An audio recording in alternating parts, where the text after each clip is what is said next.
Joe Wright. No more shit managers. 7 steps to a coaching culture. We've all had that manager, the one who doesn't listen, doesn't develop their team, and drains motivation from every meeting. Poor management isn't rare. It's one of the biggest reasons people leave jobs, stop contributing, or give up caring. And yet, the expectations placed on managers keep growing. Lead the team, hit the targets, resolve conflicts, support well-being. But without the right mindset or skills, many managers fall short, and workplace culture pays the price. That's where coaching comes in. At its heart, coaching is about asking better questions, listening deeply, and building trust. It helps people grow, stay accountable, and do work that matters. But turning coaching into a core part of your culture doesn't happen by accident. It takes structure, clarity, and real commitment from the top. In this Blink, you'll learn about a 7-step framework designed to help organizations move from a culture of control and frustration to one built on trust, clarity, and better conversations. This structured approach shows how to rethink leadership, relationships, and growth in a way that actually sticks. Beginning with an honest understanding of your current culture and ending with lasting, visible change. The first step is getting clear on what your culture feels like now, to shape where it's going. Define the future before you build it. A culture won't change just because someone writes a vision statement. To change how people behave at work, especially around leadership and communication, you need to start by helping decision-makers actually feel the difference between where they are and where they want to be. Step 1 is about getting clarity, and that begins by asking the right questions. Before anything can be visualized, you need to know what you're working with.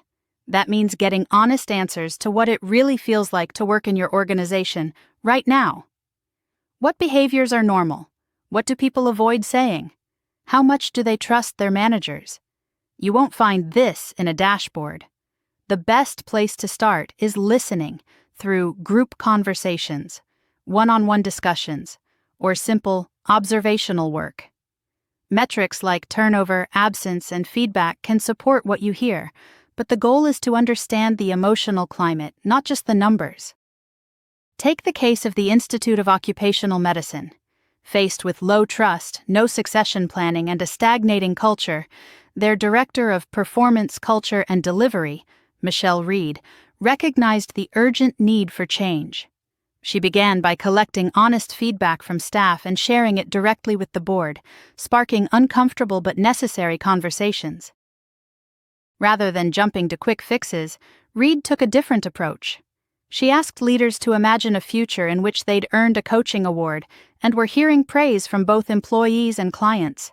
This shift, from raw data to a vivid emotional vision, helped board members connect with the goal on a personal level.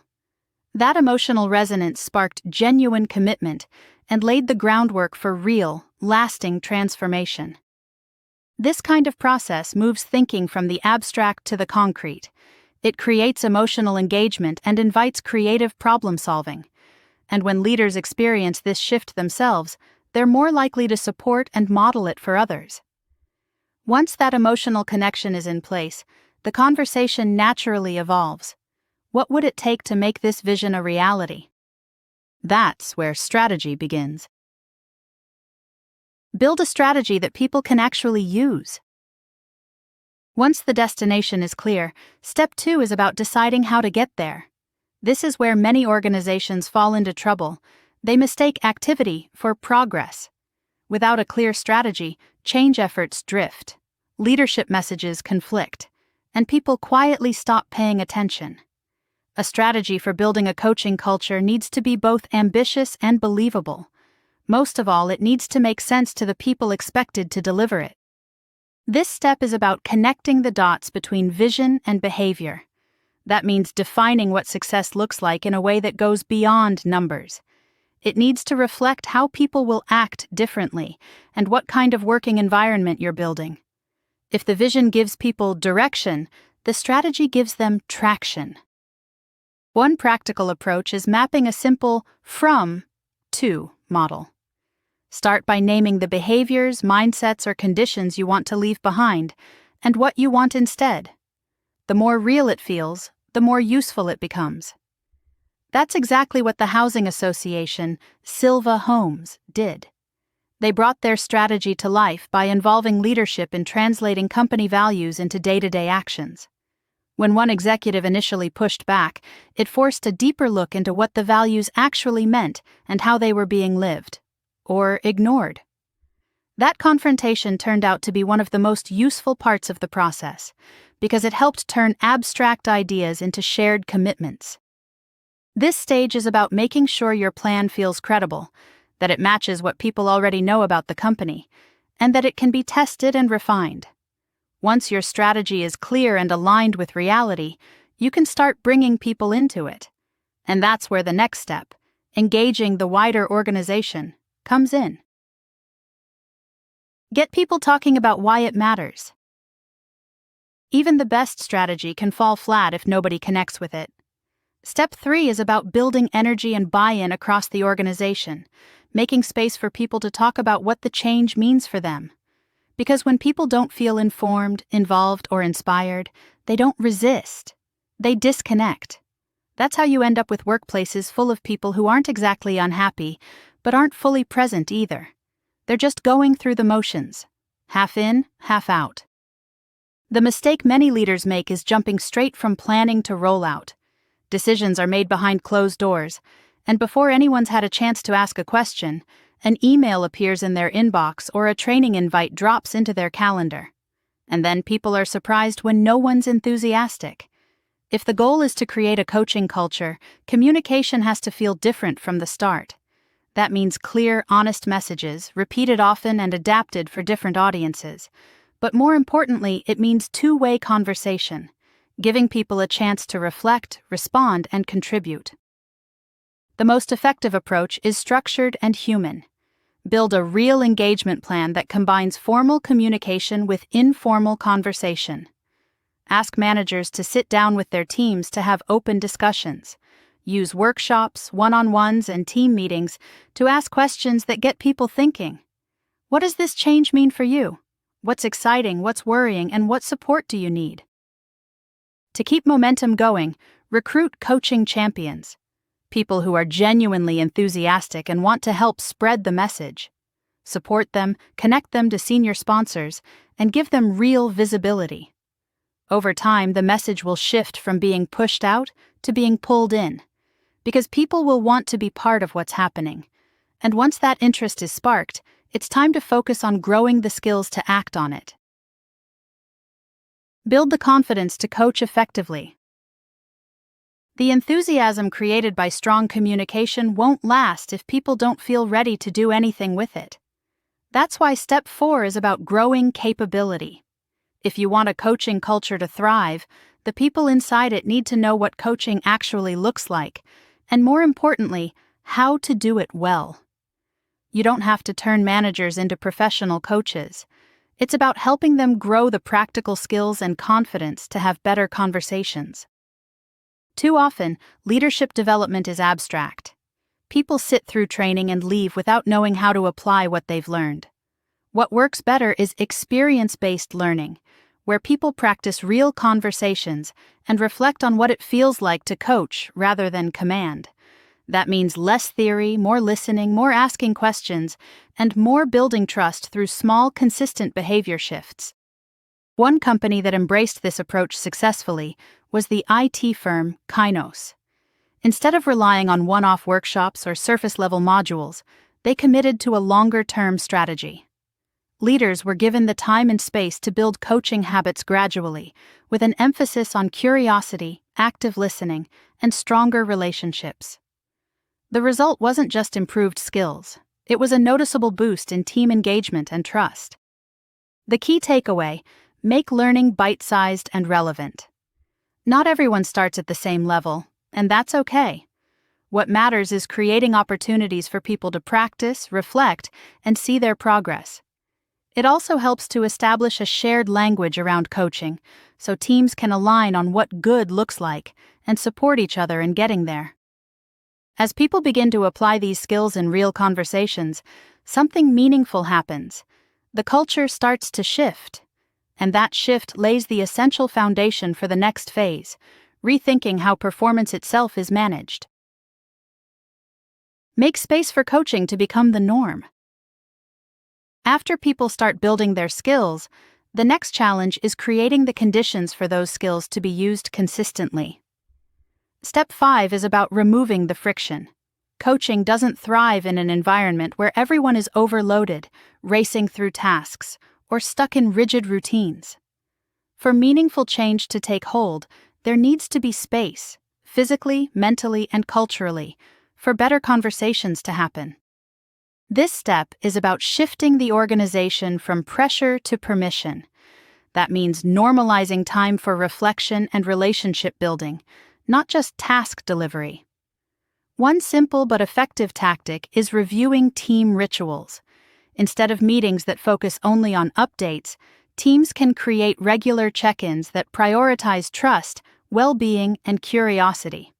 These don't require extra time, just a different intention. It's also about encouraging leaders to be more present and available, even in unstructured ways, so coaching behaviors start to spread informally.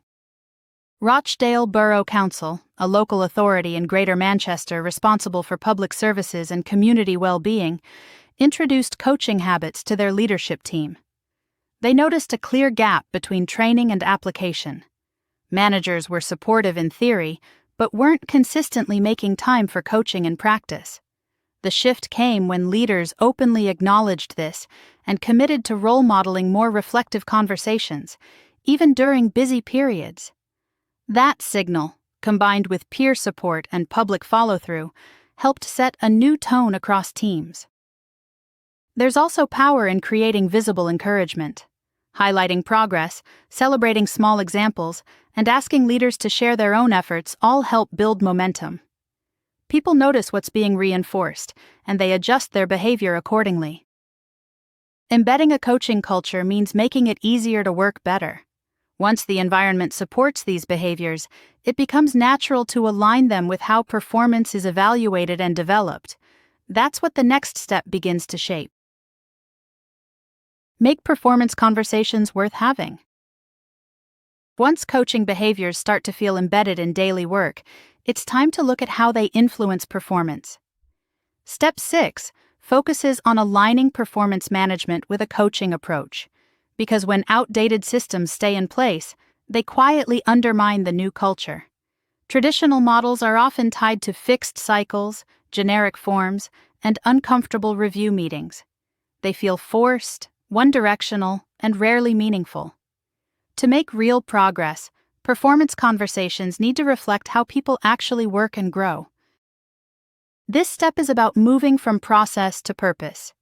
Rather than centering everything on ratings or backward-looking reviews, performance conversations should support growth, accountability, and better relationships.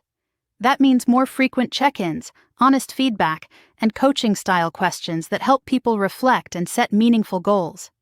It also means focusing on strengths and development areas, not just outputs or compliance. Restore plc, a UK company specializing in data and asset management, used the shift to remote work as a chance to rethink performance management. They moved away from annual appraisals and introduced regular coaching-led conversations, supported by a digital platform.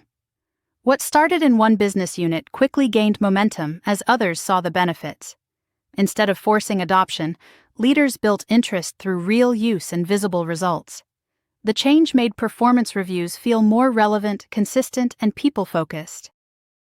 Practically speaking, organizations need to invest in developing feedback capability. That includes helping managers ask better questions, respond without defensiveness, and give feedback that's specific and actionable.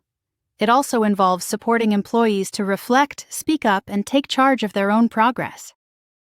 When done well, performance conversations become something people look forward to, not because they're easy, but because they're useful. And once coaching behaviors are fully embedded in how performance is supported, the focus can move to keeping that culture alive long-term. That's where the final step begins. Build the habits that keep culture alive. Once coaching becomes part of a workplace, the real test is whether it stays there. The final step, sustain, is about keeping the momentum going long after the early excitement fades. It's where coaching moves from being a project to becoming second nature. This means embedding the behaviors into everyday habits, systems, and relationships, and continually tending to them over time, even as teams grow and shift. A coaching culture isn't something you set once and forget. It needs regular check-ins, just like a workplace climate needs routine assessment. That includes feedback loops, short pulse surveys, and reflection questions that bring awareness to what's working and where things might be drifting. When that data is gathered and acted on, it shows that coaching is being taken seriously and that leadership is still committed. Asking how often coaching is happening, whether it's improving performance, and how it's being recognized can help ensure the culture stays alive, not just assumed.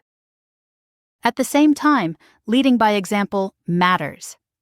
Managers need to walk the talk, modeling trust, curiosity, feedback, and reflection in how they work. Whether that's through visible coaching conversations, consistent performance support, or showing openness to feedback themselves, their example shapes how others behave. Time for regular reflection, even through something as simple as journaling, helps teams stay aware and aligned. PSS, a social enterprise in Liverpool, is a standout example of how to do this well. Known for its values-first culture, the organization made coaching part of everyday life, pairing internal training with digital tools, and embedding it into performance reviews and CPD sessions. Results speak for themselves. Confidence scores soared from 54% to 99% in just 2 years, and the impact was recognized nationally. Leaders actively supported the change, with senior executives becoming accredited coaches. By tracking progress, recognizing success, and reinforcing the behaviors that matter, organizations make coaching part of their DNA. That's how a good start becomes a lasting change.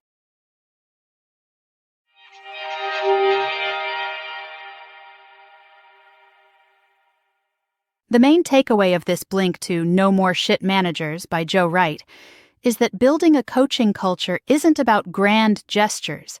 It's about shaping everyday behavior through consistent, practical action. This means making space for honest conversations, encouraging regular reflection, and supporting leaders in developing stronger, trust-based relationships with their teams. Coaching becomes truly effective when it's woven into the way performance is developed, not treated as a separate initiative. With the right steps in place, people grow more confident, engaged, and motivated to take ownership of their development. Over time, these small shifts add up, creating a workplace culture rooted in trust, clarity, and high performance. And with sustained focus and consistency, that culture doesn't just emerge, it thrives.